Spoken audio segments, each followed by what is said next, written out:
Hello and welcome back to AmpCode. This lecture is all about dealing with tables and views in your Spark application. So in this lecture, we are going to see what are the managed tables, what are the unmanaged tables, and the difference between them.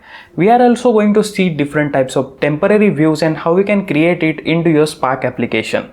We are going to see what is temporary view and the difference between temporary and the global temporary view and which one is the right choice for your Spark application. And it all comes with the hands-on tutorial. So that will going to be very interesting. So without further ado, let's get into it. Okay, so let's discuss about Spark SQL tables as well as the views. So this feature you'll be using very often if you are submitting SQL queries on top of your structured data. So the basic thing is like table holds the data and the metadata which is associated with that table, which has like the information about the table and its schema. So it has like the description, the table name, then the database name, then we have the columns, then we have the physical location as well as the partition of that data. So all this information is nothing but the metadata which tells about index about the data. So all this metadata is stored in a central meta store. But for Spark, instead of having a separate meta store for storing these tables and the metadata, by default Spark uses the Apache Hadoop meta store. So if you know about Hadoop, you know that the Hadoop meta store will store all the metadata of your databases and tables inside them. And that is located in the directory which is given here, user, Hadoop and the warehouse. So this is the default directory for your metastore. And to persist all the metadata about your tables, however, you may change that default location by setting the Spark config variable in the spark.sql.warehouse.dir to another location. So you can change this property to change the location of your data warehouse. So now let's jump into learning about the managed and the unmanaged tables. That is our next topic. So Spark will provide you two types of table. The one will be the managed and the next one is unmanaged. So for the managed tables, Spark will manage both the metadata, which is like all the information about the table and the databases, and the actual data which is stored in the file store. So this could be like the local file system or like the HDFS or any other cloud storage like Amazon S3 as well as Azure Blob. But for unmanaged table, Spark only manages the metadata. But while you will be the owner of the external data sources like Cassandra. So with the managed table, Spark manages everything. A SQL command like a drop table command will delete both the metadata as well as the data inside that table. But with the unmanaged table, the same command will only delete the metadata, but not the actual data stored into it. And we will look at some of the examples in the next topic. So let's take a look at the syntaxes for creating managed table as well as the unmanaged table. So for managed table, you can use the simple spark.sql command for creating the database first and use that database. And also in the other way, if you have like the data frame already created, you can use the write.saveAsTable to save this table into that database. And for unmanaged table, you just need to provide path where you have to keep that table. And also you can use the save as table option similarly to save any data frame as a table. And you just have to pass the path for that since it's an unmanaged table and also the table name. So these input values you need to pass to create an unmanaged table. So this is how you can create unmanaged table or the unmanaged table. These are pretty straightforward syntaxes, but we are going to see it in the next lecture where we'll execute it and create some managed and unmanaged table on top of our data frame. But let's jump on to the important topic, which is creating the views, which you will be using more often in your day-to-day practice. So now let's talk about the views. So just like the tables, you can create views in Spark. And you can do that on top of the existing tables or a data frame. So views can be either global or the session scoped. Global means it is visible across all the Spark session on your cluster. And the session scope means it is only visible on the single Spark session. And they are temporary, that they will disappear after your Spark application will terminate. So to do any SQL operation within your Spark application only, it does make sense to create view instead of table, because it will not take a physical space into your database and the exact file location. So that is the benefit of creating the views. So it has a very pretty similar syntax. So that's why we haven't covered how to create managed table or unmanaged table, because anyways we are going to see now how to create views on top of our data frame. And we can also see how we create either global or the temporary views which are only tied to your specific Spark session.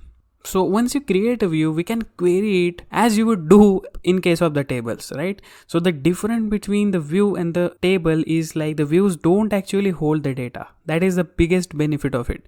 But the tables persist after your Spark application terminates. So if you want to store your data somewhere physically, then the tables would be the best way to go. But if you want to do just different analytics and it should only tie to your specific Spark application, then just create a view. It will not hold any physical space and it will just vanish once your Spark application terminates. So we can create the view from the existing table using SQL, or else we can create a view on top of the data frame. So here, as you can see in the first snippet, I have given that how you can create the global or the local scoped temporary view on top of the table which is already stored in your Metastore.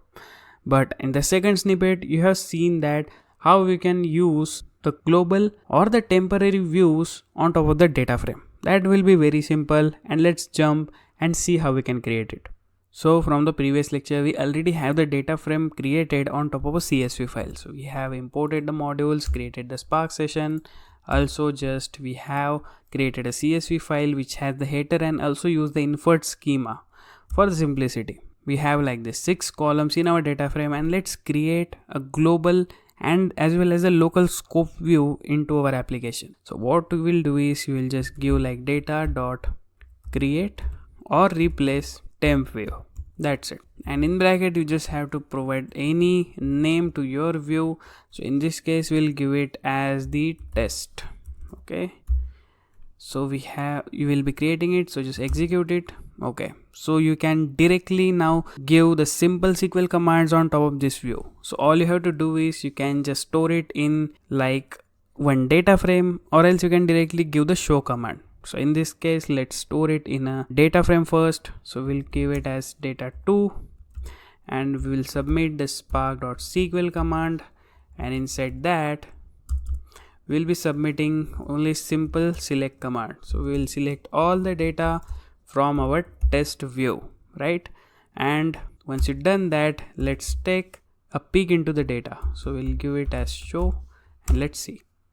And there you go, we have the data which is already stored in the table. So once we have created the view, you can do different sorts of operations. So you can use all the operations like aggregation as well as the filtering in the ANSI SQL. So if you know SQL and you have the data frame, then you're good to go. You can directly create a view and work with your data. This is a very simple approach in the data analytics world, because you just need only the syntactical knowledge of Apache Spark, and if you know SQL, then you can definitely know how to work with a structured API. So this is how you can create a view. So for creating a global view, all you have to do is you have to just add a global keyword here. So we'll give it as create or replace, and after that we'll give it as global temp view. We will execute it, and then similarly you can run the same command here as well. So you can just see, and there you go, you got the data. And also you can also drop your view similar to the tables. So for deleting the table, let's see how you can view the metadata of your database. So all you can do is you can just submit like spark.catalog.list databases.